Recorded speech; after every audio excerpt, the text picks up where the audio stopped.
चलिए, तो इस वीडियो के अंदर हम केमिकल कोऑर्डिनेशन एंड इंटीग्रेशन पढ़ेंगे और पूरा वीडियो वन शॉट होगा, तो हम पूरा चैप्टर इसी वीडियो में कंप्लीट कर लेंगे। इससे पहले हम लोगों ने नर्वस वाले का वन शॉट कंप्लीट किया था, तो शुरू करते हैं। अब क्योंकि हमने नर्वस का कोऑर्डिनेशन पढ़ लिया है, तो हमें पता है कि हमारे पास नर्वस सिस्टम होने के बावजूद हमको एंडोक्राइन सिस्टम की जरूरत क्यों पड़ी। तो कुछ बेसिक डिफरेंसेस इनमें देख लेते हैं। सबसे पहले नर्वस सिस्टम में मॉलिक्यूल्स कौन से काम में आते हैं? न्यूरोट्रांसमीटर जैसे एसिटाइलकोलिन हो गया, डोपामिन हो गया, ये सब। एंडोक्राइन सिस्टम में क्या काम में आता है? हॉर्मोन्स। ठीक है। नर्वस सिस्टम की बढ़िया बात ये है कि वो अ, उनका जो साइट ऑफ एक्शन होता है, मतलब जहां पे उनको काम करवाना है, वो एकदम उनके बाजू में ही होता है। ठीक है, तो पॉइंट टू पॉइंट बात हो गई। ठीक है। एंडोक्राइन सिस्टम की बात करें तो ये जहां से निकलते हैं ना, उनका जो पॉइंट ऑफ एक्शन होता है वो काफी दूर होता है। ठीक है। नर्वस सिस्टम इसीलिए फास्टर होंगे, एंडोक्राइन सिस्टम इसीलिए स्लो होगा क्योंकि बहुत दूर जा रहा है। ठीक है। नर्वस सिस्टम का जो एक्शन है ड्यूरेशन का, वो काफी छोटा होता है और इसका जो इफेक्ट आएगा वो शॉर्ट लास्टिंग होता है यूजुअली। ठीक है। और एंडोक्राइन सिस्टम जो होता है, इसका इफेक्ट थोड़ा सा लॉन्ग लास्टिंग होता है। ठीक है, मतलब ये धीरे काम करेगा पर अच्छा काम करेगा लंबे समय तक। ये वाला फास्ट काम करेगा पर थोड़े समय तक करेगा। ठीक है। ये कुछ बेसिक डिफरेंसेस जो आपको पता होनी चाहिए, जो स्टेटमेंट में आ सकते हैं। ठीक। अब हम बात करते हैं कि हमने शुरू में भी बात की थी, मैंने जब आपको नर्वस वाला पढ़ाया था, मैंने आपको तब भी बताया था। ठीक है, कि जो नर्व फाइबर्स है, वो बॉडी के हर एक सेल्स के अंदर नहीं है, मतलब उनको इनर्वेट नहीं करते, मतलब उनके आजू बाजू नहीं जा रहे हैं। ठीक है। और इसीलिए कोई ना कोई तो होना चाहिए जो उसको रेगुलेट कर सके। तो क्योंकि आपके बॉडी की हर सेल को नर्व फाइबर इनर्वेट नहीं कर रहा है, इसीलिए आपको कोई एक दूसरी चीज की जरूरत पड़ती है जो उसको रेगुलेट करे, क्योंकि सेल को हम बिना रेगुलेशन के चला नहीं सकते। तो फिर उसके रेगुलेशन के लिए आता है आपका कौन? एंडोक्राइन सिस्टम के हॉर्मोन्स। इतना डन? ओके, तो पूरे एंडोक्राइन सिस्टम में हम बात करेंगे एंडोक्राइन ग्लैंड्स की और उनसे रिलीज होते हुए हार्मोन्स की। अब ग्लैंड क्या होता है बेटा? ग्लैंड होता है कोई ऐसी चीज, ठीक है, जो सीक्रेटरी हो, मतलब जो कुछ बनाती हो, चाहे हार्मोन बना दे, चाहे एंजाइम्स बना दे, चाहे कोई भी तरीके का जूस बना दे। ठीक है। अगर वो किसी पाइप के थ्रू डालती है अपना सीक्रेशन, तो आप उसको बोलते हो एक्सोक्राइन। अगर वो बिना पाइप के डालती है तो आप उसको बोलते हो एंडोक्राइन, और अगर वो दोनों तरीके से डाल देती है तो आप उसको बोलते हो हेटेरोक्राइन या फिर मिक्सोक्राइन।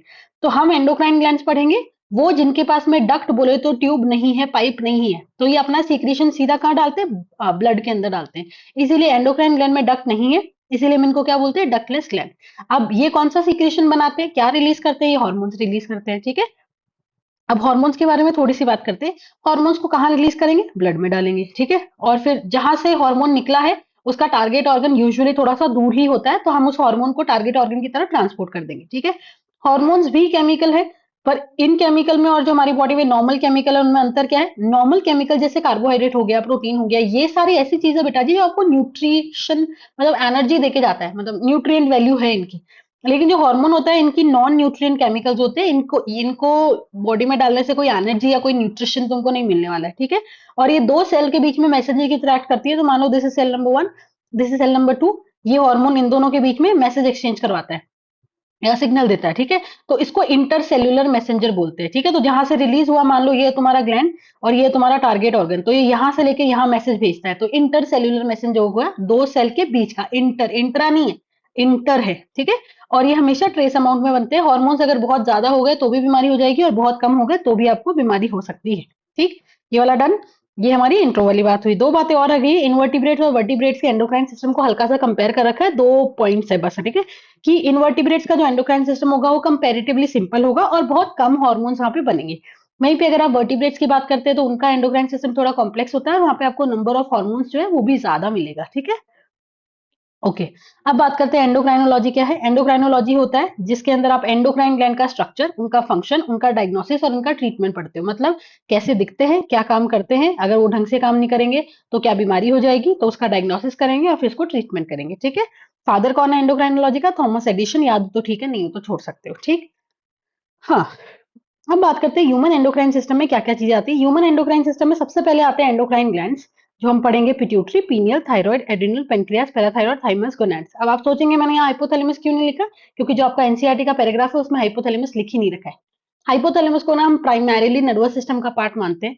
ठीक है। तो अगर नर्वस सिस्टम के पार्ट में नहीं लिख रहे तब यहाँ जाता है, वरना नर्वस सिस्टम में ही जाता है वो। ठीक है। जबकि हम आप बुक में देखेंगे, आपकी पहली हेडिंग हाइपोथैलेमस है। ठीक है। तो इस पैराग्राफ में हाइपोथैलेमस नहीं लिखा हुआ है, but hypothalamus is an endocrine gland. ठीक है। फिर आता है, इसके अलावा एंडोक्राइन ग्लैंड के अलावा एंडोक्राइन सिस्टम में और आते हैं कुछ ऐसे टिश्यूज या सेल्स जो खुद हार्मोन बनाना जानते हैं। मतलब सिर्फ ग्लैंड्स नहीं है बेटा जो हार्मोन्स बनाएंगे, कुछ टिश्यूज और सेल्स भी होते हैं जो कि हार्मोन्स बनाते हैं, और वो डिफ्यूज्ड है, बोलो तो अलग अलग जगह पे फैले हुए हैं। जैसे आपका जीआई ट्रैक्ट हो गया, आपका लिवर हो गया, किडनी हो गया, आपका हार्ट हो गया। ठीक है, आगे बढ़े। Now the first gland that is hypothalamus. Hypothalamus is the master of master gland. ठीक है, ये फोरब्रेन जो है, आपको अगर याद हो तो फोरब्रेन का जो पहला पार्ट था दैट वाज डायनसिफिलॉन, और डायनसिफिलॉन का जो छत था that is the roof. Roof is known as epithalamus, the base is known as hypothalamus and the laterals are known as thalamus. ठीक है, तो डायनसिफिलॉन का जो बेस है दैट इज योर हाइपोथैलेमस। ठीक है, आपकी बॉडी के बहुत सारे फंक्शन वो कंट्रोल करता है, मतलब स्पेक्ट्रम है पूरा कि हाँ एक चीज नहीं बहुत सारी चीजों को देखेगा। ठीक है, इसके अंदर there are some group of cells, उन सेल्स को आप बोलते हो न्यूक्लियाई। ये ऑब्वियस सी बात है, नर्वस सिस्टम है तो न्यूरो है, और ये कुछ सीक्रेट करना जानते हैं तो सीक्रेटरी है, इसीलिए हम बोलेंगे these neuro secretory cells they are known as nuclei. और ये क्या बनाते हैं बेटा जी? हॉर्मोन्स बनाते हैं। और वो जो हॉर्मोन्स है वो पिट्यूटरी हॉर्मोन्स के को रेगुलेट करते हैं कि वो अपना हार्मोन सिक्रीट करेंगे या नहीं करेंगे, सिंथेसाइज करेंगे या नहीं करेंगे। ये हाइपोथैलेमस जो है ये मास्टर ऑफ मास्टर ग्लैंड है, मतलब ये किसी मास्टर ग्लैंड का मास्टर है ना। What is master gland? Master gland is your pituitary. तो पिट्यूटरी अपने हार्मोन सिंथेसाइज करेगा या नहीं करेगा, अपने हार्मोन सीक्रेट करेगा या नहीं करेगा, ये चीज को हाइपोथैलेमस संभालेगा। और कैसे संभालेगा? By producing certain hormones. और वो हार्मोन्स कौन बनाएगा? न्यूक्लियाई। ठीक है, जिनको आपने न्यूरो सीक्रेटरी सेल्स भी बोला है। अब दो तरीके के हाइपोथैलेमिक हार्मोन्स आते हैं, एक होता है रिलीजिंग हार्मोन्स, एक होता है इनहिबिटिंग हार्मोन्स। अगर रिलीजिंग हार्मोन पिट्यूटरी के पास जाएगा तो उसको बोलेगा अपने हार्मोन रिलीज करो, और अगर इनहिबिटिंग हार्मोन पिट्यूटरी के पास जाएगा तो बोलेगा अपने हार्मोन रिलीज मत करो, इनहिबिट कर दो। ठीक है, तो दो ही तरीके के हार्मोन ये बनाता है, और ये दोनों ही pituitary that is your master gland उसके पास जाएंगे। ठीक है, for example GnRH that is gonadotrophin releasing hormone. अब ना आपका पिट्यूटरी एक हार्मोन बनाता है दैट इज गोनेडोट्रोफिन। वो गोनेडोट्रोफिन बेटा जी तभी रिलीज होगा जब हाइपोथैलेमस GnRH रिलीज रिलीज करेगा। मतलब जब गोनेडोट्रोफिन रिलीजिंग हार्मोन पिट्यूटरी के पास जाएगा तब उसको बोलेगा कि तुम अपने गोनेडोट्रोफिन बनाओ। करेक्ट ना? तो ये GnRH जाता है पिट्यूटरी के पास और उसको सिंथेसिस और रिलीज करवाता है गोनेडोट्रोफिन्स। दूसरा हो गया बेटा आपका ग्रोथ हार्मोन रिलीजिंग फैक्टर। ये जब पिट्यूटरी के पास जाएगा तो उसको बोलेगा ग्रोथ हार्मोन रिलीज कर दो। कॉर्टिकोट्रोफिक रिलीजिंग हार्मोन, ये जब वहां पे जाएगा तो बोलेगा कॉर्टिकोट्रोफिन रिलीज कर दो। थायरोट्रोफिन रिलीजिंग फैक्टर, जब ये वहां जाएगा तो उनको बोल देगा थायरोट्रोफिन रिलीज कर दो। तो ये चारों कहाँ जाने वाले हैं? पिट्यूटरी के पास, और उनको क्या बोलेंगे? अपने हार्मोन बना दो। ठीक है, इतना डन। अगला इनहिबिटिंग का एक एग्जांपल दे रखा है दैट इज सोमैटोस्टैटिन। सोमैटोस्टैटिन का दूसरा नाम होता है ग्रोथ हार्मोन इनहिबिटिंग फैक्टर। ठीक है, अगर ये जाता है पिट्यूटरी के पास तो उसको बोलेगा ग्रोथ हार्मोन रिलीज मत करो, they are going to inhibit the release of growth hormone. दूसरा आता है प्रोलैक्टिन इनहिबिटिंग फैक्टर PIH। ये जब आपके पिट्यूटरी के पास जाएगा तो पिट्यूटरी का जो आगे वाला हिस्सा है वो आपका प्रोलैक्टिन रिलीज करता है। तो अगर ये जाता है तो वो प्रोलैक्टिन रिलीज नहीं करेगा। अगला melanocyte inhibiting factor MIF। Melanocyte inhibiting factor जब आपके उसके पास जाएगा तो उनको मेलेनोसाइट को बोलेगा कि मत रिलीज करो। डन है? ठीक है, तो यहाँ पे कितने हैं रिलीजिंग वाले? कितने हैं? 1 2 3 4। और इनहिबिटिंग वाले कितने हैं? 1 2 3। इतना क्लियर हुआ? ओके। अब जो हॉर्मोन्स आपके न्यूरॉन में बने हैं, किसके न्यूरॉन में? हाइपोथैलेमस के न्यूरॉन्स में। ठीक है, वो एक्सॉन की तरफ जाते हैं। ठीक है, और एक्सॉन की जो एंडिंग होती है उससे रिलीज हो जाते हैं। ठीक है, फिर हार्मोन जो है वो पिट्यूटरी ग्लैंड के पास पहुंचते हैं एक पोर्टल सर्कुलेटरी सिस्टम के थ्रू, और फिर हम एंटीरियर पिट्यूटरी को रेगुलेट कर लेते हैं। ठीक है बेटा, देखो पिट्यूटरी के तीन हिस्से होते हैं, एंटीरियर, मीडियन एंड पोस्टीरियर। जो पीछे वाला होता है दैट इज पोस्टीरियर, उसको तो हाइपोथैलेमस डायरेक्टली रेगुलेट करता है, तो उसका तो कोई पंगा है ही नहीं। ठीक है, पूछा जाता है कि किसको डायरेक्टली रेगुलेट करता है? पीछे वाले को। ठीक है, लेकिन जो आगे वाला है एंटीरियर पिट्यूटरी, उसका क्या होता है? तुम्हारे हाइपोथैलेमस के हार्मोन जो है वो जाएंगे एक्सॉन के थ्रू, हाइपोथैलेमस के एक्सॉन के थ्रू, और एंडिंग के थ्रू रिलीज कर दिया जाता है। वो हार्मोन्स पहुंचेंगे कहाँ पे? पिट्यूटरी ग्लैंड में। किसके थ्रू? एक सर्कुलेटरी सिस्टम के थ्रू, जिसको आप बोलोगे पोर्टल सर्कुलेटरी सिस्टम। और फिर वो जाके तुम्हारे एंटीरियर पिट्यूटरी के फंक्शन को रेगुलेट कर लेंगे। तो ध्यान रखना है एंटीरियर पिट्यूटरी में आपको पोर्टल सर्कुलेटरी सिस्टम की जरूरत पड़ती है, और पोस्टीरियर पिट्यूटरी के अंदर डायरेक्टली रेगुलेट हो जाता है। Done, hypothalamus done.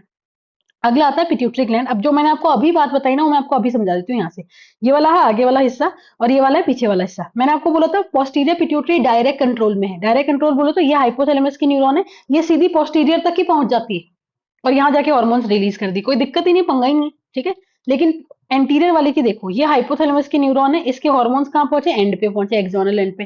अब इन्होंने हार्मोन्स कहाँ डाल दिए? इस पोर्टल सर्कुलेशन में, और इस पोर्टल सर्कुलेशन से वो कहाँ पहुंचेंगे? पिट्यूटरी के पास, और फिर पिट्यूटरी का फंक्शन रेगुलेट कर लेंगे। डन है, बहुत इंपॉर्टेंट एग्जाम्पल है। ठीक है, चलिए आगे बात करते हैं। पिट्यूटरी ग्लैंड का नाम क्या है? पिट्यूटरी ग्लैंड का दूसरा नाम है बेटा जी हाइपोफाइसिस। पी शेप का होता है, सबसे छोटा ग्लैंड है आपकी बॉडी का, और ये आपकी एक बोन है, ठीक है, जिसका नाम है सेफेनॉइड बोन, आप पढ़ोगे, ठीक है। उसके अंदर एक कैविटी होती है जिसका नाम है सेला टर्सिका, उसके अंदर मिलता है, ठीक है। और ये हाइपोथैलेमस है, ये पिट्यूटरी है, ये बीच में आप देखो ये एक स्टॉक लाइक स्ट्रक्चर है। ये स्टॉक लाइक स्ट्रक्चर से ये दोनों कनेक्टेड होते हैं। इस स्टॉक लाइक स्ट्रक्चर को आप बोलते हो इनफंडीबुलम। क्या बोलेंगे? इनफंडीबुलम। डन। ओके। अब पिट्यूटरी ग्लैंड की जब हम बात करते हैं एनाटॉमिकली, ठीक है, तो उसके दो पार्ट होते हैं, adeno hypophysis and neuro hypophysis, ठीक है। हाइपोफाइसिस नाम क्या है? पिट्यूटरी ग्लैंड का ही दूसरा नाम है, ठीक है। तो एनाटॉमिकली अगर हम देखें तो दो हिस्से हमने डिवाइड कर रखे हैं, adeno hypophysis and neuro hypophysis. फिर एडिनो हाइपोफाइसिस के दो तरीके के होते हैं, एक होता है पार्स डिस्टेलिस, एक होता है पार्स इंटरमीडिया। पार्स डिस्टेलिस का दूसरा नाम है एंटीरियर पिट्यूटरी, पार्स इंटरमीडिया का दूसरा नाम है मिडल पिट्यूटरी। और जो तुम्हारा पार्स इंटरमीडिया है वो यूजुअली पार्स डिस्टेलिस के साथ में मर्ज हो जाता है, तो हमको खास दिखता ही नहीं है, ठीक है। वापस सुनो, दो है, adenohypophysis and neurohypophysis. Adenohypophysis के दो पार्ट है, pars distalis and pars intermedia. Pars distalis का दूसरा नाम एंटीरियर पिट्यूटरी, पार्स इंटरमीडिया का दूसरा नाम मिडिल पिट्यूटरी, और ये वाला इसके साथ में ऑलमोस्ट मर्ज होता है, ये वाली बात, ठीक है। अब हम इनके थोड़े से एंजाइम पढ़ ले, फिर हम न्यूरो हाइपोफाइसिस पढ़ेंगे। एडिनो हाइपोफाइसिस का पहला जो हार्मोन है आपका, पहला हार्मोन है ग्रोथ हार्मोन। ग्रोथ हार्मोन जो है ये ग्रोथ करवाता है, नाम से पता लग रहा है। कहाँ कहाँ पे इसके टारगेट ऑर्गन है? ये बोन को जाके ग्रो करवाने में करता है, कार्टिलेज पे और सॉफ्ट टिश्यूज पे, ठीक है। तीन चीजें दे रखी है एनसीईआरटी में, bone, cartilage and soft tissues, ये तीनों टारगेट ग्लैंड है, ठीक है, टारगेट ऑर्गन है। अगर ग्रोथ हार्मोन बहुत ज्यादा हो जाएगा तो आपको जाइंटिज्म हो जाएगा और बॉडी की अबनॉर्मल ग्रोथ हो जाएगी। अगर ग्रोथ हार्मोन कम हो जाता है तो आपको डॉर्फिज्म हो जाएगा और ग्रोथ स्टंट हो जाएगी, ठीक है। अडल्ट में बोले तो मिडिल एज में अगर ग्रोथ हार्मोन बहुत ज्यादा हो जाता है तो एक बीमारी होती है जिसका नाम है एक्रोमेगैली। इस एक्रोमेगैली की वजह से डिसफिगरमेंट हो जाता है फेस का, ठीक, हो सकता है फेस का एक हिस्सा थोड़ा लंबा हो जाए, एक हिस्सा थोड़ा छोटा हो जाए। इसमें हाथों पैरों में भी इशू होता है कि एक हाथ थोड़ा लंबा है, एक हाथ थोड़ा छोटा है, ऐसा वाला, ठीक है। तो होता क्या है, इसको ना पता लगाना बहुत मुश्किल होता है, तो शुरू शुरू में तो पता ही नहीं लगता कि आपको एक्रोमेगैली है, ठीक है, और बाद में पता लगता है। तो यहाँ पे लिखा हुआ है कि it is very hard to diagnose in early stages, ठीक है। और अगर ढंग से चेक नहीं किया जाता तो प्रीमेच्योर डेथ भी हो जाती है, क्योंकि कोई भी ऑर्गन कहीं से भी बढ़ रहा होता है, ठीक है, तो दूसरा ऑर्गन कंप्रेस होने लग जाता है, तो उसकी वजह से शायद डेथ हो जाएगी, ठीक है। डन। तो मैंने आपको बताया ग्रोथ हार्मोन की बात। तो growth hormone was the first hormone which was release by past distalis. फिर आता है दूसरा, दैट इज प्रोलैक्टिन। प्रोलैक्टिन आप लोगों ने पढ़ा हुआ है, ठीक है। प्रोलैक्टिन जो है वो मेमोरी ग्लैंड की ग्रोथ करवाता है, और मेमोरी ग्लैंड के अंदर एल्वियोलाई के अंदर मिल्क सिंथेसिस करवाता है, ठीक है। फिर आता है TSH, that is thyroid stimulating hormone. Thyroid stimulating hormone जाके थायराइड को स्टिमुलेट करेगा और थायराइड को बोलेगा अपने थायराइड हार्मोन्स बना दो, T3 T4, ठीक है। फिर आता है ACTH, that is adrenocorticotrophin hormone, ठीक है। ये जाएगा किधर? एड्रीनल कॉर्टेक्स के पास, और एड्रीनल कॉर्टेक्स को बोलेगा अपने ग्लूकोकॉर्टिकॉइड्स रिलीज कर दो जो कि स्टेरॉइडल है, ठीक है। फिर आएगा गोनेडोट्रोफिन। गोनेडोट्रोफिन जाके रिलीज करेंगे तुम्हारे दो गोनेडोट्रोफिन है, एलएच और एफएसएच, ये गोनेड्स पे जाएंगे, ठीक है। तो अगर हम एलएच की बात करें, एलएच जो है वो लेडिक सेल पे एक्ट करता है और लेडिक सेल से रिलीज करवाएगा एंड्रोजन जो कि स्पर्मेटोजेनेसिस करवाता है। इसके अलावा एलएच जो है वो फीमेल में क्या करता है, फीमेल में एलएच सर्ज आता है 14th डे पे, उसकी वजह से ओवम रिलीज हो जाता है, ग्रेफिन फॉलिकल फट जाता है, ठीक है। ये हो गया। और एलएच तुम्हारे कॉर्पस ल्यूटियम को भी मेंटेन करता है। अगर कॉर्पस ल्यूटियम मेंटेन नहीं करवाना है तो हम एलएच को गिरा देते हैं पोस्ट ओव्यूलेटरी फेज में। एलएच गिरते ही क्या हो जाएगा, कॉर्पस ल्यूटियम कम, प्रोजेस्टेरॉन कम, और अगली साइकिल वापस चालू हो जाएगी। फिर आता है एफएसएच। एफएसएच जो है वो स्पर्मेटोजेनेसिस को रेगुलेट करता है। कैसे? तुमको अगर याद हो ना, तुमने रिप्रोडक्शन में पढ़ा है कि FSH act on Sertoli cell and help in releasing certain factor which help in spermiogenesis. तो वहां पे स्पर्मियोजेनेसिस लिखा हुआ है और यहाँ पे स्पर्मेटोजेनेसिस लिखा हुआ है, तो दोनों चीजें करवा देते हैं, ठीक है। फीमेल में एफएसएच क्या करता है, फॉलिकल्स को डेवलप करवाता है, क्योंकि एफएसएच में F stands for follicle stimulating hormone, तो ये फॉलिकल्स बनाने में हेल्प कर देगा। क्लियर हुआ? तो ये हो गए आपके 5 हार्मोन्स, किससे निकले हुए? एंटीरियर पिट्यूटरी से। कौन कौन से थे बेटा जी? ग्रोथ हार्मोन हो गया, फिर प्रोलैक्टिन हो गया, थायराइड स्टिमुलेटिंग हार्मोन हो गया, एसीटीएच हो गया, एंड गोनेडोट्रोफिन दैट इज एलएचएफएसएच हो गया, है। अब आता है आपका जो मीडियन पिट्यूटरी है, जो कि बेसिकली मर्ज हो गया है आगे वाले के साथ, पास्ट डिस्टेलिस के साथ में, वो एक ही हार्मोन रिलीज करता है and that is MSH, melanocyte stimulating hormone. Melanocyte stimulating hormone हमको नाम से पता लग रहा है कि ये जाके किस पे एक्ट करेगा, मेलेनोसाइट के ऊपर। और मेलेनोसाइट क्या है? मेलेनिन बनाने वाले सेल्स, ठीक है, और वो आपको क्या करते हैं, आपके स्किन का पिगमेंटेशन को कंट्रोल करते हैं। डन। ओके। अब आगे वाला पीछे बीच वाला तो हो गया। सॉरी, ठीक है। अब हम बात करते हैं न्यूरोहाइपोफाइसिस। न्यूरोहाइपोफाइसिस का दूसरा नाम होता है पार्स नर्वोसा। ये क्या है? Pars distalis, pars intermedia, pars nervosa. इसका दूसरा नाम होता है पोस्टीरियर पिट्यूटरी। मतलब पोस्टीरियर पिट्यूटरी के 3 नाम है, posterior pituitary, pars nervosa and neurohypophysis, ठीक है। ये देखो, हाइपोथैलेमस 2 हार्मोन बनाता है जो वो सीधा पिट्यूटरी को दे देता है। कौन से वाले को? पोस्टीरियर पिट्यूटरी को। और ये उसको स्टोर करता है और रिलीज करता है। तो मैं जो यहाँ पे 2 हार्मोन बताऊंगी ना, वो दोनों इसने नहीं बनाए, वो दोनों हाइपोथैलेमस ने बनाए थे, इसने बस स्टोर करके रिलीज किए। कौन कौन से? Oxytocin and vasopressin. ऑक्सीटोसिन का दूसरा नाम होता है बेटा सी पिटोसिन, या फिर बर्थ हार्मोन इसको हम बोलते हैं। और वासोप्रेसिन का दूसरा नाम होता है एडीएच। ऑक्सीटोसिन को बर्थ हार्मोन इसलिए बोलते हैं क्योंकि ये बॉडी की स्मूथ मसल्स वगैरह पे एक्ट करता है और कॉन्ट्रैक्शन करवाता है, ठीक है। तो ऑक्सीटोसिन जो है वो लेबर पेन इनिशिएट करवाता है, ठीक है। बहुत स्ट्रॉन्ग यूटेराइन कॉन्ट्रैक्शन करवाएगा जिसकी वजह से बच्चा बाहर एक्सपेल आउट हो जाता है, ठीक है। तो ये वाली बात हो गई। और ये जनरली भी बॉडी के जो मसल्स है उनको कॉन्ट्रैक्ट करवाने में हेल्प करता है। इसको हम मिल्क इंजेक्शन हार्मोन बोलते हैं, ठीक है। क्यों? क्योंकि मेमोरी ग्लैंड से मिल्क इंजेक्शन करवाने में हेल्प करेगा। कैसे? मेमोरी ग्लैंड के मसल्स को कॉन्ट्रैक्ट करवा देगा। करेक्ट है ना? ठीक है। फिर आता है वासोप्रेसिन या ADH, that is anti diuretic hormone, ठीक है। ये डाइल्यूट यूरिन नहीं बनवाता है। अगर आपको डाइल्यूट यूरिन नहीं बनाना, मतलब कैसा यूरिन बनवाना है? कंसंट्रेटेड। मतलब आप यूरिन में से पानी एब्जॉर्ब करना चाहते हो तो it is going to help in reabsorption of water, ठीक है। तो ये किडनी पे काम करता है, वाटर का रीएब्जॉर्प्शन इंक्रीज करवा देता है। वाटर के साथ में इलेक्ट्रोलाइट्स भी इन्वॉल्व है, ठीक है। और कहाँ से? डिस्टल ट्यूब्यूल, डीसीटी और कलेक्टिंग डक्ट से, ठीक है। इसकी वजह से वाटर का लॉस कम हो जाएगा, ठीक है। और सही है। अगर कभी एडीएच जो है वो कम सीक्रेट हुआ है तो क्या होगा? पानी एब्जॉर्ब नहीं होगा, पानी एब्जॉर्ब नहीं होगा तो पानी यूरिन में निकलेगा, यूरिन बहुत ज्यादा हो जाएगा, ठीक है। तो उसको हम बोलेंगे डायबिटीज इंसिपिडस। अब यूरिन जो है वो बार बार यूरिनेट करता है, ठीक है। तो एक्सेसिव वाटर लॉस हो जाएगा, बहुत ज्यादा डिहाइड्रेशन हो गया है और बहुत ज्यादा प्यास लगती है, दैट इज पॉलीडिप्सिया। तो यहाँ पे बीमारी हमने क्या पढ़ी कि अगर एडीएच कम हो जाएगा तो कंसंट्रेटेड यूरिन नहीं बनेगा, डाइल्यूट यूरिन बनेगा। और अगर डाइल्यूट यूरिन बनेगा मतलब पानी एब्जॉर्ब नहीं हो रहा, मतलब पानी यूरिन में निकल रहा है, मतलब बहुत सारा यूरिन निकलेगा। डन है? ठीक। अब एक चीज पिट्यूटरी हार्मोन के बारे में एक बात है जो समरी में दे रखी है, जो मेन यहाँ पे नहीं है। मैंने यहाँ लिख दी है कि पिट्यूटरी हार्मोन जो है वो आपके सोमेटिक टिश्यूज का ग्रोथ एंड डेवलपमेंट करवाते हैं और तुम्हारे जो पेरिफेरल एंडोक्राइन ग्लैंड्स हैं उनकी एक्टिविटी का ध्यान भी रखते हैं, ठीक है। ये वाली लाइन मैंने समरी से उठाई है, आप लोग एक बार देख लीजिएगा, ठीक है। Done. That's it for pituitary, मतलब हमारा पिट्यूटरी और हाइपोथैलेमस कंप्लीट हो गया है। तीसरा ग्लैंड आता है बेटा जी पीनियल ग्लैंड। पीनियल ग्लैंड कहाँ पे प्रेजेंट है? आपके फोरब्रेन के डॉर्सल साइड पे, बोले तो पीछे वाली साइड पे प्रेजेंट होगा। ये एक हार्मोन बनाता है दैट इज मेलाटोनिन, बहुत इंपॉर्टेंट है। मेलाटोनिन का सबसे इंपॉर्टेंट फंक्शन होता है ये स्लीप वेक साइकिल संभालता है। स्लीप वेक साइकिल क्या होती है? आपको कब जगना है, कब सोने का है, कब उठने का है, ठीक है। तो 24 घंटे का जो रिदम होता है बॉडी का, ये मेंटेन करता है। इसके अलावा ये बॉडी का टेम्परेचर संभालेगा और ये दो चार चीजें और है जो इन्फ्लुएंस करता है, मतलब डायरेक्ट कंट्रोल नहीं है, मतलब उनको उनको इन्फ्लुएंस कर देगा। जैसे metabolism, metabolic activity, anabolism and catabolism both, pigmentation, menstrual cycle and defence capacity. तो अगर आपको प्रॉपर नींद नहीं आ रहा है, अगर आप नींद के साथ डिस्टर्ब करेंगे तो आप ये सारी चीजों को डिस्टर्ब कर देंगे, ठीक है। डन। ओके। अगला ग्लैंड आता है आपका थायराइड ग्लैंड। थायराइड ग्लैंड आपका लार्जेस्ट एंडोक्राइन ग्लैंड है। लार्जेस्ट एक्सोक्राइन ग्लैंड कौन सा है? लिवर। लार्जेस्ट एंडोक्राइन ग्लैंड कौन सा है? थायराइड, ठीक है। एच शेप का ग्लैंड होता है। ये मान लो आपका ट्रैकिया है तो ट्रैकिया के अराउंड ऐसे प्रेजेंट होता है, ठीक है। बाइलोब्ड होता है, दो टुकड़े उसके होते हैं। तो मान लो ये एच शेप है, ठीक है। ये जो बीच का ये जो डंडी है ना, इस डंडी को हम बोलते हैं इस्थमुस। तो it is a flap of connective tissue, connective tissue का बना हुआ है, एच शेप्ड है और यहाँ पे बीच में आपका ट्रैकिया है। तो इतना क्लियर हुआ। अब थायराइड ग्लैंड में दो चीजें होती है, एक होते हैं फॉलिकल्स और एक होता है स्ट्रोमल टिश्यूज। दो चीजें होंगी, फॉलिकल्स और स्ट्रोमल टिश्यूज।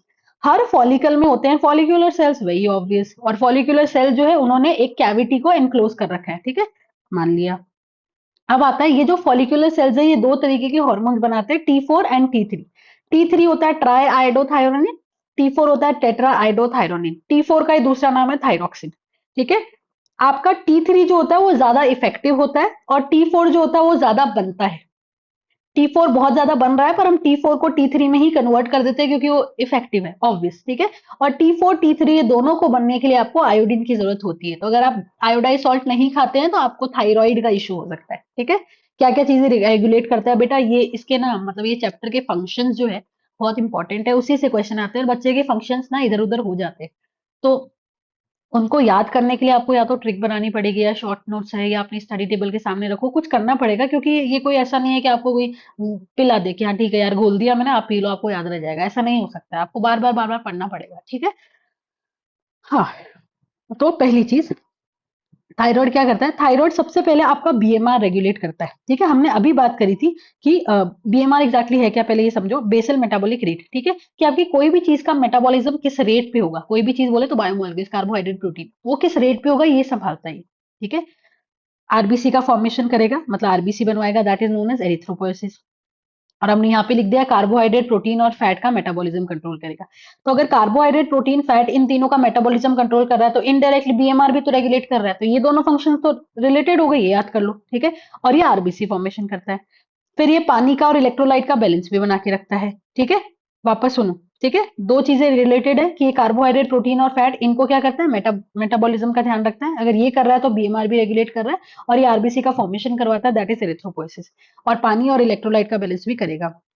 ये आपकी बॉडी का कैल्शियम के लेवल को भी रेगुलेट करता है, ठीक है? देखो, एक हार्मोन बनाता है जिसका नाम है थायरोकैल्सिटोनिन, ठीक है? जो दूसरे सेल्स होते हैं जिनका नाम है पैरा फॉलिकुलर सेल्स, वो बनाते हैं। फॉलिकुलर सेल्स नहीं बना रहे, फॉलिकुलर सेल्स तो T3 T4 ही बना देते हैं। ये बनाया जाता है पैरा फॉलिकुलर सेल्स से, प्रोटीन का हार्मोन है, ठीक है?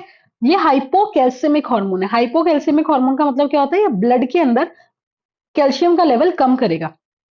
ब्लड के अंदर कैल्शियम का लेवल कैसे कम करेगा? ये आपके कैल्शियम के एक्सक्रीशन को बढ़ा देता है। तो अगर आप कैल्शियम को ज्यादा एक्सक्रीट करोगे तो आप ब्लड में से उसको निकाल रहे हो, ऑब्वियस सी बात है, तो ब्लड के अंदर क्या हो गया? कम हो गया। ये ऑस्टियोक्लास्ट की एक्टिविटी को कम कर देता है। ऑस्टियोक्लास्ट वो सेल होते हैं बेटा जो बोन्स को खाली करते हैं। अगर बोन्स को खाली नहीं करेंगे, मतलब अगर उनकी एक्टिविटी कम हो जाएगी और बोन्स खाली नहीं होगी, तो कैल्शियम तो निकल ही नहीं रहा, कैल्शियम नहीं निकल रहा तो ब्लड में कम हो गया। तो इसका काम है ब्लड के अंदर कैल्शियम लेवल को कम कर देना।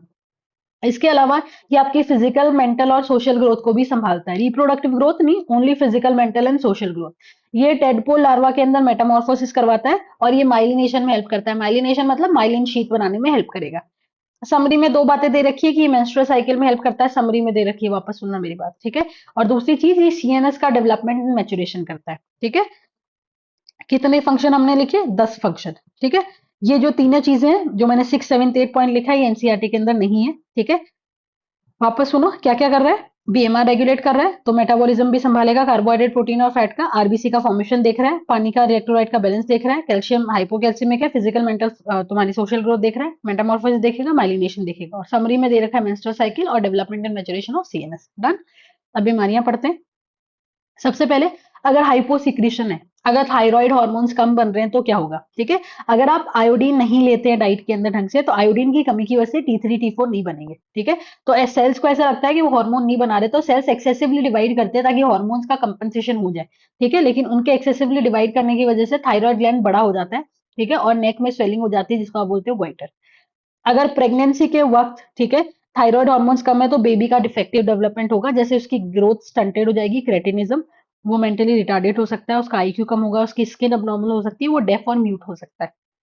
फिर अगर अडल्ट विमेन के अंदर थायराइड हार्मोन्स कम है, तो उसकी मेंस्ट्रुअल साइकिल जो है वो इरेगुलर हो जाएगी। अ, उसके अलावा एक और बीमारी, दैट इज मिक्स इडीमा, जिसको गर्ल्स डिजीज बोलते हैं, ठीक है? अब थायराइड हार्मोन क्या कर रहे हैं? मेटाबॉलिज्म संभाल रहे हैं। अब अगर थायराइड हार्मोन कम हो गए तो चीजें टूटेगी नहीं, मतलब आपका कार्बोहाइड्रेट, फैट, प्रोटीन टूट ही नहीं रहा है। नहीं टूटेगा तो क्या हो जाएंगे? वो सब जाके एडिपोसाइड में बैठ जाएंगे, बंदा मोटा हो जाएगा, तो ओबेसिटी हो जाएगी, और स्किन जो है वो एकदम फूली फूली सी लगेगी, ठीक है? फिर एक और बीमारी, दैट इज हाशिमोटो। हाशिमोटो तो एक ऑटो इम्यून डिसऑर्डर है। इसके अंदर ना थायराइड ग्लैंड के सेल्स खुद ही मरने लग जाते हैं, खुद के अगेंस्ट ही वो एंटीबॉडीज बना लेते हैं, तो that is suicide of thyroid, ठीक है? ये आप पढ़ना, ये आपको जेनेटिक्स से भी क्वेश्चन होता है, ह्यूमन हेल्थ से, सॉरी, ठीक है? अब आता है अगला, हाइपर सीक्रेशन। अगर थायराइड हार्मोन बहुत ज्यादा बन गए तो, बहुत ज्यादा बन गए तो बहुत ज्यादा मेटाबॉलिज्म होने लग जाएगा, ठीक है? अब ये हाइपर सीक्रेशन दो चीजों की वजह से हो सकता है। पहला, अगर आपको कैंसर हो जाए, कैंसर हो गए तो सेल पागल हो गए, पागलों की तरह हॉर्मोन्स बनाएंगे, ठीक है? दूसरा, अगर नोड्यूल बनने लग जाए, नोड्यूल बनेंगे तो सेम कहानी हो जाएगी, ठीक है? अगर ये दोनों चीजें होती है तो सिंथेसिस और सीक्रेशन थायराइड हार्मोन का ज्यादा हो जाएगा, एक्सेसिवली ज्यादा हो जाएगा। इसमें जो एक ही बीमारी दे रखी है, दैट इज एक्सोथैलेमिक गोइटर। अब मेटाबॉलिज्म एक्सेसिव हो गया, अगर मेटाबॉलिज्म एक्सेसिव हो गया तो क्या हो जाएगा? बीएमआर इंक्रीज हो जाएगा, बंदा पतला हो जाएगा, आंखें बाहर आने लग जाती है उसकी, ठीक है? तो प्रोट्रूजन ऑफ आई बॉल्स हो गया, बाहर आके मतलब बाहर गिर नहीं जाएगी, बाहर निकली हुई सी आंखें होती है, जैसे मैंडेक की होती है ना, वैसी, ठीक है? और थायराइड ग्लैंड मोटा हो जाता है। इस बीमारी को आप बोलते हो Graves disease. Done. Thyroid gland done. अगला आता है पैराथायरॉइड ग्लैंड। पैराथायरॉइड ग्लैंड जो होता है वो लगभग 4 होता है नंबर के अंदर, ठीक है? ये कहाँ है? जैसे मान लो ये है तुम्हारा थायराइड ग्लैंड, ये मैं आगे से दिखा रही हूँ। अगर इसी को पीछे से देखे तो पीछे ऐसे डॉर्सल साइड पे 4 प्रेजेंट होंगे, तो एक लोब के अंदर 2 होंगे, ठीक है? तो थायराइड ग्लैंड के बैक साइड पे प्रेजेंट है, one pair each in two lobes of the thyroid gland. ये भी एक पेप्टाइड हार्मोन है, ये आपको बहुत इंपॉर्टेंट है ये चीजें याद करना कि कौन सा पेप्टाइड है, कौन सा प्रोटीन है, कौन सा स्टेरॉइडल है। ठीक है, इसकी एक लिस्ट बना लेना अलग से। अब आता है ये एक हार्मोन रिलीज करता है जिसका नाम है पैराथायरॉयड हार्मोन, जो कि पेप्टाइड है। ये भी वही काम करता है जो थायरोकैल्सिटोनिन कर रहा था, बस दोनों एंटागोनिस्टिक है। थायरोकैल्सिटोनिन भी क्या कर रहा था, ब्लड में कैल्शियम लेवल को रेगुलेट कर रहा था, ये भी ब्लड में कैल्शियम लेवल को रेगुलेट करेगा। बस थायरोकैल्सिटोनिन ब्लड में कैल्शियम लेवल को कम कर रहा था, ये ब्लड के अंदर कैल्शियम लेवल को ज्यादा कर देगा। मतलब दोनों कैल्शियम का होम्योस्टेसिस मेंटेन कर रहे हैं। ठीक है, अगर ये वाला ज्यादा कर रहा है तो वो वाला क्या करेगा, कम करेगा। तो दोनों एंटागोनिस्टिक है। ठीक है, अब कर क्या रहे हैं, ठीक है, हमने बोला कैल्शियम लेवल इंक्रीज करेगा। कैसे इंक्रीज करेगा, तुम पहली चीज एक्सक्रीशन कम कर दो, बाहर निकालो ही मत ना, अगर यूरिन में डाल दोगे तो फिर कम ही हो जाएगा। ठीक है, तो they are going to decrease the excretion. अगर एक्सक्रीशन कम कर रहे हैं हम तो मतलब क्या कर रहे हैं, रीएब्जॉर्प्शन बढ़ा रहे हैं। तो आपके खाने में जो भी कैल्शियम है उसको आप ज्यादा एब्जॉर्ब कर लो। ठीक है, आपके जो रीनल ट्यूब्यूलर डीसीटी और कलेक्टिंग डक्ट उससे कैल्शियम को ज्यादा रीएब्जॉर्ब कर लो। ठीक है, और आप बोन को ज्यादा खाली करने लग जाओ, मतलब आप ऑस्टियोक्लास्ट की एक्टिविटी बढ़ा दो। तो ऑस्टियोक्लास्ट बोन को तोड़ेंगे तोड़ेंगे तोड़ेंगे, उसमें से कैल्शियम निकालेंगे और कहाँ डाल देंगे, तुम्हारी ब्लड में डाल देंगे, तो अपने आप हो गया। तो डीमिनरलाइज कर दो बोन को। ठीक है, अब ये तीनों पॉइंट ना यहाँ लिख रखे हैं, पर मैंने ये आपको थायरोकैल्सिटोनिन के रेस्पेक्ट में भी बता दिए क्योंकि सेम ही बात है। ठीक है, तो बच्चा उसको उससे कनेक्ट नहीं करता, कनेक्ट तो करना ही पड़ेगा, कैल्शियम और बढ़ाओगे कैसे। ठीक है, अगर कैल्शियम का लेवल कम करता है ब्लड में से तो बाहर निकाल दो, ज्यादा करना है तो बाहर मत निकालो, रीएब्जॉर्ब कर लो, सिंपल सी बात है। तीन जगह से रीएब्जॉर्ब कराएंगे, एक तुम खाने से कर लो, दूसरा तुम तुम्हारे डिस्टल ट्यूब्यूल से कर लो, और तीसरी चीज बोन को खाली करने लग जाओ। ठीक है, चलो। सो ये हाइपर कैल्सियमिक हार्मोन है क्योंकि ये कैल्शियम का कंसंट्रेशन बढ़ा देता है, एकदम टीसीटी का एंटागोनिस्टिक है। एंटागोनिस्टिक वाली बात आती है एनसीईआरटी में। ठीक है, अगर हाइपो सिक्रेशन हो जाता है, अगर कैल्शियम लेवल कम हो जाएगा तो आपको पैराथाइरॉइड की टिटेनी हो जाएगी। ठीक है, चलो। अगर हाइपर सिक्रेशन अगर बहुत ज्यादा हो गया तो ऑस्टियोक्लास्ट की एक्टिविटी बहुत ज्यादा हो जाएगी, ऑस्टियोक्लास्ट बहुत ज्यादा बोन्स को खाली करने लग जाएंगे, बोन्स डीमिनरलाइज हो जाएगी, तो पोर बनने लग जाएंगे बोन्स में, जिसको आप ऑस्टियोपोरोसिस बोलते हो। अब अगर बोन में पोर हो गए, बोन अगर सॉफ्ट हो गई है तो फ्रैक्चर ज्यादा हो जाएंगे। Done, okay.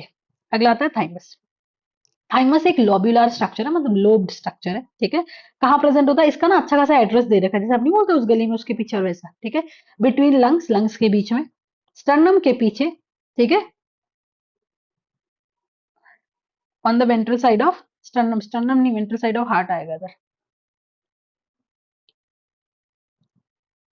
ठीक है, अगला आता है तुम्हारा major role in the development of immune system. अब ये इम्यून सिस्टम के डेवलपमेंट में हेल्प करता है। तुमको अगर याद हो, जब आपने ह्यूमन हेल्थ एंड डिजीज पढ़ा था तो आपने bone marrow and thymus primary lymphoid organ में पढ़ा था। तो इसका काम तो तुम्हारे इम्यूनिटी के अंदर ही है। ये भी एक पेप्टाइड हार्मोन बनाता है, एक आपका थाइमोसिन। ठीक है, थाइमोसिन क्या करते हैं, थाइमोसिन आपके टी लिम्फोसाइट को डिफरेंशिएट करवाते हैं। अगर तुमको याद हो तो टी लिम्फोसाइट सीएमआई रेगुलेट करता है, सेल मीडिएटेड इम्यूनिटी, जो कि ग्राफ्ट रिजेक्शन संभाल रहा है। ठीक है, तो ये उनको डिफरेंशिएट करवाता है। दूसरी चीज, ये B T lymphocyte B lymphocyte की हेल्प करते हैं किसमें, एंटीबॉडीज बनाने में। और अगर एंटीबॉडी बनेगी तो तुम्हारा एचएमआई भी बढ़िया बनेगा, ह्यूमरल मीडिएटेड इम्यूनिटी, करेक्ट ना। ठीक है, ये ना डिजनरेटिव ग्लैंड है, बोले तो एक उम्र के बाद में ना छोटा होता जाता है। ठीक है, इसीलिए हम बोलते हैं कि बचपन में और बुढ़ापे में ना इम्यूनिटी कम होती है, क्योंकि बचपन में ये अंडर डेवलप्ड है और बुढ़ापे में ये डिजनरेट हो गया। ठीक है, इसीलिए थाइमोसिन का लेवल कम हो जाएगा। अगर थाइमोसिन का लेवल कम हो गया तो टी लिम्फोसाइट डिफरेंशिएट नहीं होंगे, और डिफरेंशिएट नहीं होंगे तो इम्यूनिटी क्या हो जाएगी, कम हो जाएगी। Done, next. Adrenal gland. Adrenal gland कहाँ है, किडनी के ऊपर। ठीक है, तो किडनी के, ये मान लो दिस इज योर किडनी, तो यहाँ मिलेगा, तो एंटीरियर पार्ट पे मिलता है। ठीक है, पेयर्ड होते हैं, आप जानते हैं। इसके दो टाइप के टिश्यू होते हैं, जैसे मान लो अगर मैं टीएस काटूं तो जो बाहर का पार्ट है उसको कॉर्टेक्स बोलूंगी, जो बीच का पार्ट है उसको मेडुला बोलूंगी। ठीक है, तो जो मेडुला है वो बीच का पार्ट है, और जो एड्रिनल कॉर्टेक्स है वो आगे का पार्ट है। जो बाहर का पार्ट है वो मीजोडर्मल है, और जो अंदर का पार्ट है वो एक्टोडर्मल है, उल्टा हो गया। ठीक है, अब जो बीच वाला है दैट इज मेड्यूला, उसमें कुछ सेल्स होते हैं जिनको आप बोलते हो क्रोमाफिन सेल्स, और वो दो तरीके के हार्मोन रिलीज करते हैं जिनको एक साथ में हम कैटेकोलामिन्स बोलते हैं। ठीक है, एक है एड्रेनालिन जिसका नाम है एपिनेफ्रिन, दूसरा है नॉर एड्रेनालिन और नॉरएपिनेफ्रिन। ठीक है, दोनों को मिला के दोनों एंटागोनिस्टिक नहीं है। पूरी जहान को यही डाउट होता है कि एंटागोनिस्टिक है, नहीं, दोनों साथ में काम करते हैं। ठीक है, इनको हम इमरजेंसी हार्मोन्स या फिर hormones of fight flight and fear बोलते हैं। क्यों, क्योंकि कोई भी तरीके का स्ट्रेस होगा तो ये रिलीज होगी। अब जब भी स्ट्रेस होती है तो कैसी कंडीशन होती है, ये सारा हो जाता है। क्या, आप ज्यादा अलर्ट हो जाते हैं, आपकी आंखें फटी की फटी रह जाती है, आपको रोंगटे खड़े हो जाते हैं, आपको स्वेटिंग हो जाती है, आपकी हार्ट बीट बढ़ जाती है। तो अगर हार्ट बीट बढ़ेगी, क्यों बढ़ रही है, क्योंकि हार्ट ज्यादा कॉन्ट्रैक्ट कर रहा है, तो रेस्पिरेशन की रेट भी बढ़ जाएगी। ग्लाइकोजन बहुत ज्यादा टूटेगा क्योंकि आपको एनर्जी चाहिए, तो ग्लाइकोजन जब टूटेगा तो ग्लूकोज बनेगा, ग्लूकोज का लेवल इंक्रीज हो जाएगा, तो दैट इज ग्लाइकोजिनोलाइसिस। ग्लाइकोजन का टूटना इज ग्लाइकोजिनोलाइसिस। क्यों तोड़ रहे हो? क्योंकि ग्लूकोज चाहिए। ग्लूकोज क्यों चाहिए? क्योंकि एनर्जी चाहिए। और फिर लिपिड और प्रोटीन का भी ब्रेकडाउन होगा क्योंकि वो भी टूटेंगे तो फर्दर आपको एनर्जी ही देंगे, ठीक है। तो लिपोलिसिस और प्रोटियोलिसिस भी होता है। तीन चीजें टूट रही है, glycogenolysis, lipolysis and proteolysis. Done. Okay. अगला आता है आपका जो बाहर का पार्ट है, दैट इज कॉर्टेक्स। कॉर्टेक्स जो है उसमें तीन तरीके के जोन्स होते हैं। एक होता है मैं अंदर से बाहर बता रही हूँ, ठीक है। Zona reticularis, zona fasciculata and zona glomerulosa. अगर मैं बाहर से अंदर जाऊं तो GFR है, बाहर से अंदर। और अगर अंदर से बाहर आऊं, ठीक है, तो हो जाएगा RFG, ठीक है, जैसे आपको याद हो। सबसे पहले अंदर वाला जो है, सबसे अंदर वाला, वो जो हार्मोन्स रिलीज करता है उनको आप बोलते हो सेक्स कॉर्टिकॉइड्स। अब ये सेक्स कॉर्टिकॉइड दो तरीके के हैं, एंड्रोजन और ईस्ट्रोजन, ठीक है। और दोनों का काम क्या है? दोनों में बोल रखा है कि प्यूबर्टी के वक्त ये तीन तरीके के हेयर की ग्रोथ कराते हैं। Axial hair, facial hair and pubic hair. Axial hair armpit वाले हेयर हो गए, फेशियल हेयर जानते हो, प्यूबिक हेयर जानते हो, जेनिटल एरिया वाले, ठीक है। फिर आता है बीच वाला। बीच वाला रिलीज करता है ग्लूकोकॉर्टिकॉइड। नाम से पता लग रहा है ग्लूकोज का मेटाबॉलिज्म संभालेगा, बोले तो कार्बोहाइड्रेट का मेटाबॉलिज्म संभालेगा। इसका जो सबसे सॉलिड एग्जांपल है दैट इज कॉर्टिसोल। अब ये क्या करता है? ग्लूकोनियोजेनेसिस। ग्लूकोनियोजेनेसिस, ग्लूको मतलब ग्लूकोज, जेनेसिस मतलब फॉर्मेशन, मतलब ग्लूकोज का फॉर्मेशन करा रहा है। लेकिन नियो क्या है? नियो का मतलब है नॉन कार्बोहाइड्रेट सोर्स, बिना किसी शुगर के सोर्स के ये तुमको ग्लूकोज बना के देगा। लिपोलाइसिस मतलब लिपिड को तोड़ देगा। प्रोटियोलाइसिस मतलब प्रोटीन को तोड़ देगा, ठीक है। इसको ना ले दे के करना क्या है? इसको तुम्हारे ग्लूकोज का लेवल बढ़ाना है। तो बढ़ेगा कैसे? अगर लिपोलिसिस और प्रोटियोलिसिस तोड़ दोगे तो फिर आगे जाके हम ग्लूकोज बना लेंगे इनसे। और ग्लूकोनियोजेनेसिस तो ग्लूकोज बना ही रहा है, ठीक है। फिर दूसरी चीज, आप सेल सेल को बोलो कि यार तुम अमीनो एसिड वगैरह जो है उनको यूटिलाइज मत करो, उनको अपटेक मत करो, क्योंकि अगर आप अमीनो एसिड वगैरह को यूटिलाइज कर लोगे तो कहीं ना कहीं कल को जाके प्रोटीन बनाने बैठ जाएंगे, फिर प्रोटीन को तोड़ना पड़ेगा, वो हम नहीं चाहते। अगला, ये कार्डियोवैस्कुलर सिस्टम को मेंटेन करता है और किडनी के फंक्शन को भी मेंटेन करता है। एंटी इन्फ्लामेटरी रिएक्शंस को संभालता है, इम्यून रिस्पॉन्स को डिक्रीज कर देगा और आरबीसी का प्रोडक्शन करवा देगा। ये याद रखने की चीजें हैं यार। अगला आता है मिनरलोकॉर्टिकॉइड्स, जो कि आपका ग्लोमेरुलोसा जो सबसे बाहर है वो रिलीज करता है। मिनरलोकॉर्टिकॉइड्स का सबसे बढ़िया एग्जांपल है एल्डोस्टेरॉन, ठीक है। एल्डोस्टेरॉन जो है वो पानी का और इलेक्ट्रोलाइट का बैलेंस बना के रखता है, ठीक है। देखो, जब वासोप्रेसिन आएगा तो आप ज्यादातर उसमें पानी की बात करते हो, और जब एल्डोस्टेरॉन आता है तो उसमें आप पानी की और सोडियम दोनों की बात करते हो। तो ये पानी और सोडियम दोनों को रीएब्जॉर्प्शन इंक्रीज करवा देता है डिस्टिलेटिव फ्लूइड से, ठीक है। अगर इन दोनों का रीएब्जॉर्प्शन इंक्रीज हो रहा है तो कोई चीज को निकालनी भी पड़ेगी। निकालता क्या है? पोटेशियम और फॉस्फेट। तो ये इलेक्ट्रोलाइट का बैलेंस बना के रखता है, ये आपकी बॉडी का फ्लूइड वॉल्यूम बना के रखेगा, तो ऑटोमेटिकली आपका ऑस्मोटिक प्रेशर मेंटेन होगा, तो ऑटोमेटिकली आपका बीपी भी मेंटेन हो जाएगा, ठीक है। इसको हम सॉल्ट रिटेनिंग हार्मोन बोलते हैं क्योंकि ये नमक को पकड़ के बैठा है, सोडियम को पकड़ के बैठा ना, इसलिए। डन। ओके। अब आता है, अगर एड्रिनल कॉर्टेक्स के जो हार्मोन है वो बहुत कम सीक्रेट होते हैं, अगर उनका हाइपो सीक्रेशन होता है, ठीक है, तो कार्बोहाइड्रेट का मेटाबॉलिज्म नहीं होगा, कार्बोहाइड्रेट टूटेगा नहीं, तो ग्लूकोज क्या हो जाएगा? कम हो जाएगा, तो हम बोलेंगे हाइपोग्लाइसीमिया हो गया है। तो अगर ग्लूकोज कम है, एनर्जी नहीं मिल रही ना, तो बंदा बहुत वीक होता है, बहुत थका हुआ रहता है, इसको हम एडिसन डिजीज बोलते हैं। डन। अगला, पेनक्रियाज। पेनक्रियाज एक कॉम्पोजिट ग्लैंड या मिक्सोक्राइन ग्लैंड या हिस्टोक्राइन ग्लैंड है। बोले तो ये दोनों काम करता है। ये अपना कुछ सीक्रेशन डक्ट के थ्रू डालेगा जैसे पेनक्रियाटिक जूस, और कुछ सीक्रेशन सीधा ब्लड में डालेगा जैसे कि पेनक्रियाटिक हार्मोन्स, ठीक है। इसके दो पार्ट है, exocrine part and endocrine part.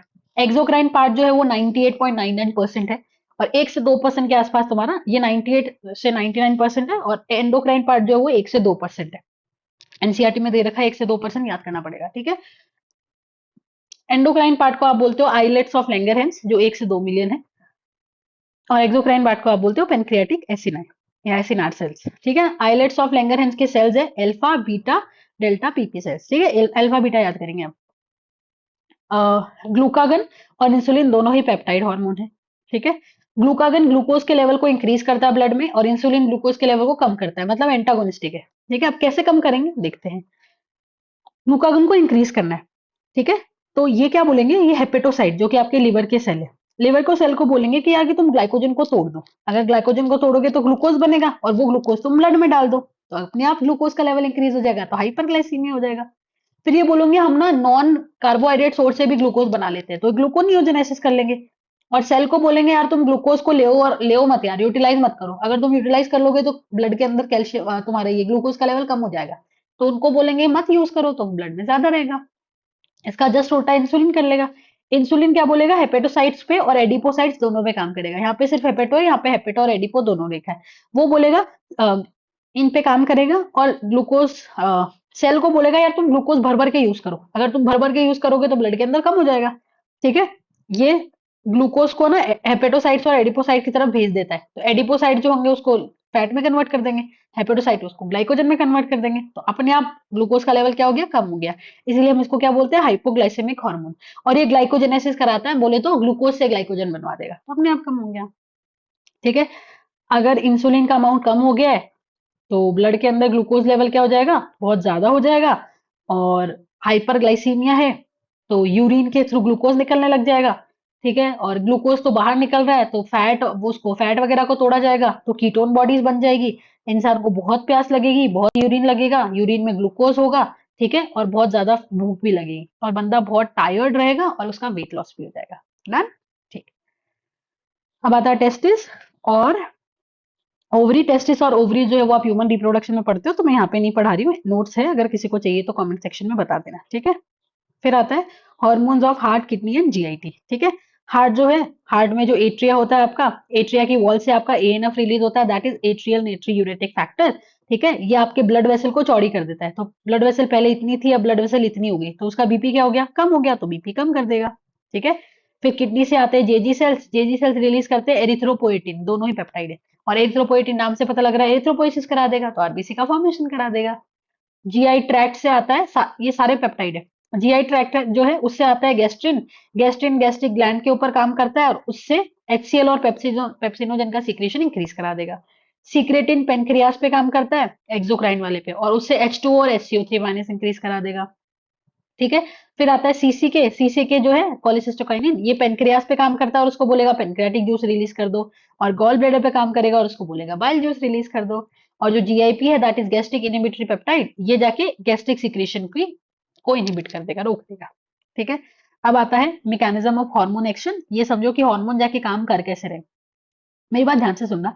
Hormone जो है एक बार ग्लैंड से रिलीज हो गए ना, वो अपने टारगेट टिश्यू के पास जाते हैं। और वो टारगेट टिश्यू के पास में ना उसके रिसेप्टर्स होते हैं। और वो रिसेप्टर सिर्फ टारगेट टिश्यू के पास ही होंगे, और जाके वो अपने रिसेप्टर से बाइंड कर जाते हैं, तो रिसेप्टर का और हार्मोन का एक कॉम्प्लेक्स तैयार हो जाता है। अब ना रिसेप्टर दो तरीके के होते हैं। एक होता है मेम्ब्रेन बाउंड रिसेप्टर और एक होता है इंट्रासेल्युलर रिसेप्टर। जो मेम्ब्रेन बाउंड रिसेप्टर होगा वो मेम्ब्रेन पे लगा हुआ रहेगा, और जो इंट्रासेल्युलर रिसेप्टर होगा वो सेल के अंदर होगा। ठीक है, और जो इंट्रासेल्युलर रिसेप्टर होते हैं वो ज्यादातर न्यूक्लियस के अंदर होंगे, तो वो न्यूक्लियर रिसेप्टर्स होते हैं मेजरली। ठीक है, ये वाली बात क्लियर हुई। जब हार्मोन और रिसेप्टर दोनों जुड़ जाएंगे तो क्या बन जाएगा, हार्मोन रिसेप्टर कॉम्प्लेक्स। और एक बार हार्मोन रिसेप्टर कॉम्प्लेक्स बन जाए, उसके बाद में बॉडी में जो भी तरीके के आपको बायोकेमिकल चेंजेस करवाने हैं टारगेट टिश्यू में, वो हो जाएगा। रिसेप्टर जो बहुत स्पेसिफिक है, एक रिसेप्टर अपने ही हार्मोन को पकड़ता है। ठीक है, तो they are very very specific. Hormone जो है वो टारगेट का जो जो तुम्हारा टारगेट टिश्यू है या टारगेट ग्लैंड जो है, ठीक है, उसके मेटाबॉलिज्म को और उसके फिजियोलॉजिकल फंक्शन को रेगुलेट करना जानते हैं। अब पहले हम हार्मोन्स का केमिकल नेचर देख लेते हैं। ये मैंने लिस्ट बना दी है तो हार्डली इजी कर दिए कि कौन कौन से हार्मोन जो है वो अमीनो एसिड से बने हुए हैं। एड्रेनलिन, नॉर, मेलाटोनिन, सेरोटोनिन और हिस्टामिन। हिस्टामिन हिस्टिडीन से बना है, मेलाटोनिन सेरोटोनिन ट्रिप्टोफैन से बने, एड्रेनलिन नॉर एड्रेनलिन टायरोसिन से बने। फिर आता है आइडोथायरोनिन, जिनके अंदर आयोडीन ग्रुप लगे हैं T3 T4, तो ये हो गए। ठीक है, टायरोसिन से भी बनते हैं ये, टायरोसिन के बाद में आयोडीन ग्रुप लगा देते हैं। फिर आता है पेप्टाइड, पॉलीपेप्टाइड और प्रोटीन वाले कौन कौन से, hypothalamus pituitary, TCT, PTH, thymosin, pancreas, relaxin, ये सारे हैं। ठीक है, इसमें बस ये ध्यान रखना है कौन से पेप्टाइड है। इन तीनों के लिए अलग से पेप्टाइड दे रखा है, इसके लिए अलग से प्रोटीन दे रखा है, बाकी कुछ नहीं दे रखा। स्टेरॉइड में आते हैं oestrogen, progesterone, testosterone, sex hormones तो है ही, उसके अलावा एड्रिनल कॉर्टेक्स के हार्मोन है। ठीक है, जिसमें इन्होंने एनसीईआरटी में कॉर्टिसोल का एग्जाम्पल दे रखा है। डन। फिर आता है, अब थोड़ी सी ध्यान से समझने की कोशिश करना। बेटा आपकी ना प्लाज्मा मेम्ब्रेन किससे बनी हुई है, लिपिड वगैरह से। ठीक है, तो जो खुद हार्मोन लिपिड से बना हुआ है ना, उसके लिए प्लाज्मा मेम्ब्रेन को क्रॉस करना कोई बड़ी बात नहीं है। करेक्ट, क्या बोला मैंने, मैंने क्या बोला कि अगर कोई हार्मोन खुद लिपिड से बना हुआ है तो उसके लिए लिपिड से बनी हुई प्लाज्मा मेम्ब्रेन को क्रॉस करना इजी हो जाता है। ठीक है, तो वो अपने रिसेप्टर कहाँ रखेगा, सेल के अंदर रखेगा। करेक्ट है, ठीक। तो इनमें से अगर मैं सेकंड और फोर्थ की बात करूं, सेकंड वाला और जो फोर्थ वाला है वो लिपिड सॉल्युबल है, तो वो लिपिड की मेम्ब्रेन में सॉल्युबलाइज होकर अंदर घुस जाएगा। मतलब इन दोनों के रिसेप्टर अंदर होंगे, इंट्रासेल्युलर होंगे।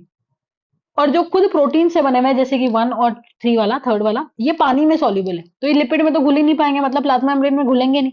तो इसका मतलब सेल के अंदर नहीं घुस पाते, मतलब इनके रिसेप्टर मेम्ब्रेन के ऊपर ही होंगे।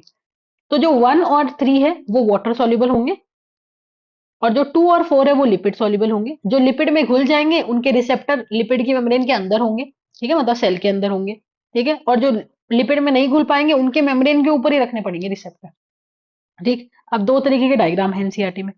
जो पहला वाला है वो एफएसएच का दे रखा है। एफएसएच जो है आपका प्रोटीन वाली कैटेगरी में आता है, ठीक है, मतलब ये मेम्ब्रेन के अंदर घुल नहीं पाएगा। अगर मेम्ब्रेन में नहीं घुलेगा तो सेल के अंदर नहीं जा पाएगा, तो इसको अपना रिसेप्टर कहाँ रखना पड़ेगा, मेम्ब्रेन के ऊपर रखना पड़ेगा। तो ये है तुम्हारा receptor, that is membrane bounded receptor. इस रिसेप्टर से आके जुड़ गया तुम्हारा हार्मोन, तो क्या बन गया, मेम्ब्रेन तुम्हारा रिसेप्टर हार्मोन कॉम्प्लेक्स। अब ये तो अंदर घुस नहीं सकता, ये रेस्पॉन्स 1 जनरेट कराता है, और उसमें ये सेकेंडरी मैसेंजर बनाता है। प्राइमरी मैसेंजर तो हार्मोन खुद है, सेकेंडरी मैसेंजर बनवाता है, जैसे साइक्लिक एएमपी हो गया, कैल्शियम हो गया, आईपी3 आइनोसिटोल फॉस्फेट हो गया, ठीक है, डाइएसाइलग्लिसरॉल हो गया, ये आ गया। ये अंदर जाके बायोकेमिकल रेस्पॉन्स से जो भी करवाने होंगे वो करवा देंगे। फिर तुम्हारा जैसे एफएसएच है वो ओवरी की ग्रोथ कराता है, तो जो जो भी रेस्पॉन्स आना होगा वो आ जाएगा।